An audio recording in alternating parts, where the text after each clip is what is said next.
Job calendar ఏంటంటే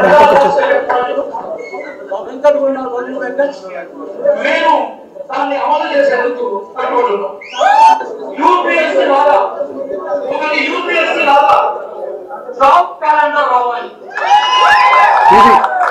madam ఒక విషయం అంటే మొత్తం అన్న జనార్దన్ తీసుకుంటుండు టైం నా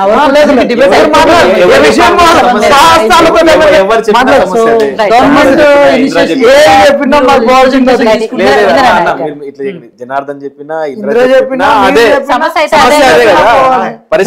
అవకాశం నాకు ఇచ్చేయండి నిన్న మీరున్నారు కాబట్టి అందుకే నేను మీతో మాట్లాడాను. అవకాశం కాదు మీరే మీరు సమస్యలు తీసుకొని పోయి చేస్తే మేము ఎందుకు గీడికి వస్తే చదువుకుంటాం. జనార్దన్ గారు మాట్లాడినా మీరు మాట్లాడినా నిరుద్యోగుల సమస్య కాబట్టి నిన్న మీరు అద్దంకి దయాకర్ గారి ఏదైతే మీటింగ్ జరిగిందో దాంట్లో మీరున్నారు కాబట్టి స్వయంగా అంటే ఏం మాట్లాడారో ఆయనకు మీరేం కన్వే చేశారో ఆయన నుంచి ఎలాంటి హామీ వచ్చింది ఇవి ఒకసారి చెప్పండి. ఇప్పుడు నేను ఒక మాట మాట్లాడిన అద్దంకి దయాకర్ని విమర్శించని చెప్పేసి వీడియో వైరల్ అయితే అది నేను విమర్శించిన వీడియో కాదు, అంటే నేను కాదు, యావత్ తెలంగాణ రాష్ట్రంలో 33 లక్షల మంది నిరుద్యోగులు పడుతున్న ఆవేదన అది. మీకు ఒకసారి 2 సార్లు చెప్తాం, అరే బాబు అంటే తీసుకెళ్ళండి, సీఎం రేవంత్ రెడ్డి తీసుకెళ్ళండి, మిమ్మల్ని ఏం అడగట్లేదు, మేము మిమ్మల్ని ఏదో మాకు ఎమ్మెల్సీలు ఇవ్వండినో ఎమ్మెల్యే పదవులు ఇవ్వండి అడగట్లేము. మీరు వచ్చిన మొదటి సంవత్సరంలో 2 లక్షల ఉద్యోగాలు భర్తీ చేస్తామని చెప్పారు. దాదాపు 2 సంవత్సరాలు దాటిపోయింది, వస్తుంది 2 సంవత్సరాలు అవుతుంది. ఎందుకు ఇప్పుడు దాకా దానికి ఉద్యోగాలు ఊసేలేదు ఇప్పుడు దాకా. అదొకటి. టీజీపీఎస్సీ ప్రక్షాళన చేసి మళ్ళీ ఎగ్జామ్ పెడతా అని చెప్పారు, అది కూడా ఊసేలేదు. మిమ్మల్ని నన్ను గొంతెమ్మ కోరిక అడిగినావా? ఎందుకు మీరు ఎట్లా చేస్తున్నారు?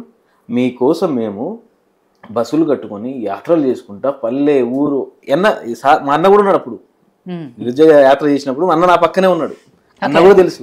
ఇప్పుడు పాలేరులో వచ్చినప్పుడు నన్ను పాలేరుకి వచ్చినప్పుడు నన్ను ఆహ్వానించిండు, మాట్లాడిపించిండు, నన్ను అలా కౌగిలించుకుని నా పక్కనే ఉన్నాడు అప్పుడు. ఇప్పుడు ఆయన కూడా తెలుసు. కొంతమంది ఏమో గాంధీ భవన్ కి నిరుద్యోగ యాత్రకు సంబంధం లేదంటారు, కొంతమంది తెలుసు, ఇక వాళ్ళ అంతర్గతంగా తెలుసు, స్వయంగా వీళ్ళు పక్కనే ఉన్నారు కాబట్టి వీళ్ళు తెలుసు. మేము ఎవరితో గట్టి పంచట్లేదు ఇక్కడ, అద్దంకి దయాకర్ మేము విమర్శించట్లేదు. ఆ విమర్శ అనేది గవర్నమెంట్ తెలియజేస్తున్నాం. అద్దంకి దయాకర్ను, మానవత రాయను, చేతగాని దయాకర్ను ఏం అనట్లేము. ఎందుకంటే మా సమస్య ఉంది, మా సమస్యను పరిష్కరించండి. వీళ్ళు ఎవరైతే ఉన్నారో ఈ చేతగాని దయాకరు, మానవ లేని మానవత రాయ్ గారు నిరుద్యోగుల శవాల మీద పేరాలనుకున్న బతుకులు వీళ్ళది. వీళ్ళకి అవసరం ఏంది? వీళ్లకు గవర్నమెంట్ లో దానివల్ల వాళ్ళకి వచ్చేది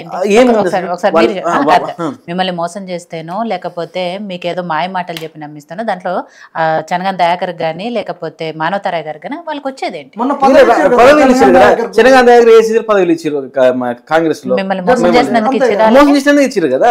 ఎవరైతే మోసం చేస్తారో వాళ్ళ పదవులు వస్తాయి. ఇప్పుడు రాజకీయ ఒక మాట ఇంద్రనా నేను ఏమంటున్నా, ఒక మాట, ఇప్పుడు మేమంతా రాజకీయ నాయకులు కష్టపడితేనో పార్టీ కోసం పనిచేస్తున్నా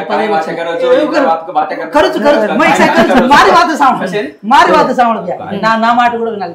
నేను ఏమంటున్నా, ఒక మాట, ఇద్దరు సోదరులకు నేను ఒకటి అంటున్నా, సరే యాత్రలో నేను కూడా మీతో పాటు ఉన్నా, నేను కాదని అంటలేను, మీ కృషిని నేను ఎక్కడ డిమోట్ చేస్తలేను, మిమ్మల్ని ఇవాళ ఓకే అంటున్నారు, రేపు మళ్ళీ బలమూరు వెంకట్ గారి లాగా మీకు కూడా ఏదైనా పదవి వస్తే ఆ రోజు మళ్ళీ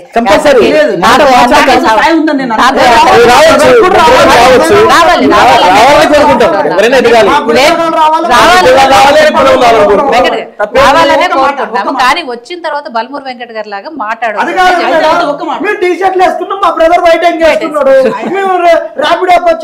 ఇప్పుడు బ్రదర్ బండి మీద వచ్చి కారు మీద రావాలి మేము కోరుకుంటాం. నేనేమంటున్నా అంటే జనార్దన్ ఒక మాట విషయం ఏంటంటే, సరే వ్యక్తిగతంగా వాళ్ళతో మీకు ఎటువంటి రిలేషన్షిప్ ఉందో నాకు తెలియదు, కాకపోతే ఏంటంటే వాళ్ళ కష్టంతోనే వాళ్ళకి పదవులు వచ్చినాలే. మీరు కొంచెం వాళ్ళను వ్యంగ్యంగా పేరు మార్చట్లా పిలవడం వల్ల ఏమవుతుందంటే, ఒక్కటే మాట నా సజెషన్ మీరు అర్థం చేసుకోండి, యూ పీపుల్ ఆర్ ఇంటలెక్చువల్స్. రాజ్యాంగంలో ఉన్న అంశాలని, చరిత్రని, దాంతోపాటు సామాజిక అంశాలని, ఆర్థిక అంశాలని ఈ భారతదేశం కానీ ప్రపంచంలో ఎక్కడైనా సరే దాని మీద అనర్గళంగా చర్చ పెట్టే కెపాసిటీ వాళ్ళకు ఉంటుంది.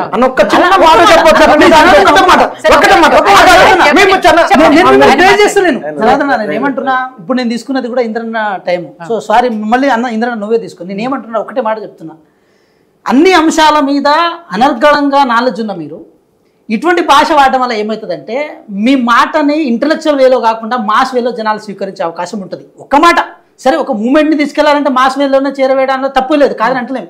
కానీ ఈ రోజు కాకపోయినా రేపైనా మీరు అడ్మినిస్ట్రేషన్లో వెళ్ళేవాళ్ళు, యూ పీపుల్ షుడ్ బి ఎట్లా అంటే ఇంటలెక్చువల్ వేలోనే కనుక థింక్ చేస్తే మాత్రం బాగుంటుంది నేను అంటున్నా. ఇందులో ఒక మాట అంటే మీరు మహాత్మా గాంధీ లాంటి వాళ్ళే నేను ఇక్కడ గమనించింది ఏంటంటే వాళ్ళు కూడా మొదట్లో అట్లనే మాట్లాడారు.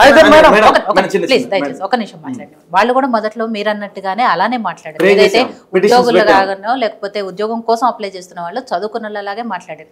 ఎప్పుడైతే చెనగాని దయాకర్ గారు కానీ లేకపోతే మానవతరాయ్ గారు కానీ కోదండరామ్ గారు కానీ బల్మూరి వెంకట గారు వీళ్ళందరూ కూడా వీళ్ళ తరపున వాయిస్ వినిపించకపోవటము, మాట్లాడకపోవటము, వీళ్ళ దగ్గర చర్చలు జరగకపోవడంతో వాళ్ళకు వచ్చిన ఆవేదనతో ఆ పెయిన్తో ఇవాళ ఆ భాష మాట్లాడుతున్నారు. మీరు అన్న దయాకర్ గారిని కూడా ఆ పదాలతోనే యూజ్ చేస్తారు. అయితే ఒక్కటైతే చెప్పగలుగుతా మేడం, నేను అంటే నాకు తెలిసింది కాబట్టి చెప్తున్నా. అంటే చెనగాని దయాకర్ గారిని కానీ అంటే మళ్ళీ నేను అద్దంకి దయాకర్ గారి గురించి మాట్లాడాల్సిన అవసరం లేదు. ఎందుకంటే ఆయన ఇది స్క్రీన్ మీద ఆయన ఫోటో. సో ఒక్క మాట, చెనగాని దయాకర్ గారు లాంటి వాళ్ళు ఉస్మానియా యూనివర్సిటీలో ఎప్పటి నుంచో, మేము ఉస్మానియా యూనివర్సిటీలో 2018లో చేరుతున్నప్పుడే అప్పుడే పెద్ద పెద్ద ఉద్యమాలు చేసిన వ్యక్తి.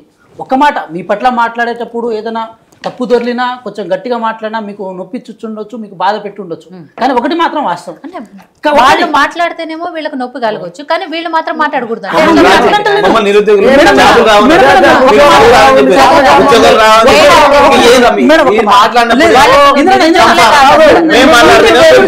మీరు నన్ను బ్రదర్ మీరు అన్నదంటే చెప్తాం ఎప్పటి నుంచో రాజకీయం చేస్తున్నారు కదా, మరి ఇన్నిసార్లు మానవతరాయ్ మాకు 60,000 ఉద్యోగాలు, మానవతరాయ్ మరి వార్డు మెంబర్ కి ఇన్నిసార్లు ఎందుకు జరగలేదు, ఎమ్మెల్యే టికెట్ ఎందుకు రాలేదు, మరి ఈయన ఎందుకు చేయలేదు, 119 మంది గెలవలేదు, ఇండిపెండెంట్ గా చేసి గెలవచ్చు కదా. కంక్లూడ్ చేయకుండానే మీరు ఇప్పుడు ఒక మాట, రేపు ఒక మాట మానవతరాయ్ గారు మాట్లాడినవన్నీ కూడా జనార్దన్ నేను ఒక్కడే చెప్తున్నా. నేను ఒక్కడే ఏదైతే వాళ్ళని పెయిడ్ ఆర్టిస్టులు అన్నారో లేకపోతే అసలు వాళ్ళు ఇంద్రాన్న మాటకు నేను చెప్తా, మానవత్వం లేని మానవతరాయ్ అన్నాడు. ఇక్కడనే ఈడ బల్ల గుద్ది మేడం మీద పలుకుతుంది గ్లాసు. ఆ రోజు ఎందుకు మాట్లాడిండు, ఎందుకు బల్లాలు కొట్టిండు, మనుషులు కొడుతుంది చేతగాని దయాకరణ ఎందుకన్నా చెప్పిన అన్నిసార్లు మా మీద కొట్లాడి ఊరి మీద అంబోతు లెక్క మొత్తుకొని ఒక్కసారి అవును అంట ఇన్నిసార్లు మా మీద ఒర్లినా మేము అందరం ఈ రోజు మేము స్టెప్ తీసుకుంటున్నాం.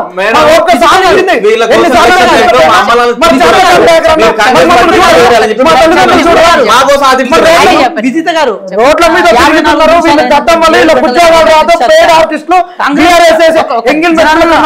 మా తల్లిదండ్రులు మా ఓపిక నశించిన భాష ఒక్క నిమిషం నేను చెప్పుకుంటా. మీరు మాట్లా అన్న భాష గురించి మేము ఎక్స్ప్లెనేషన్ ఇచ్చినాం, మేము బూతులు మాట్లాడలేదు. రేవంత్ రెడ్డి గారు అన్నట్టు మేము పాయింట్లు కూడా కొడతామని లేదు, కడ్రాలు కొడతామని లేదు, తొడలలోకి తొండలు వదులుతామని లేదు, పొట్టల నుంచి పేదలకు వేసుకుంటామని లేదు, పండబెట్టి తొక్కుతామని లేదు, కసరు తీస్తామని లేదు. మేము ముఖ్యమంత్రి గారు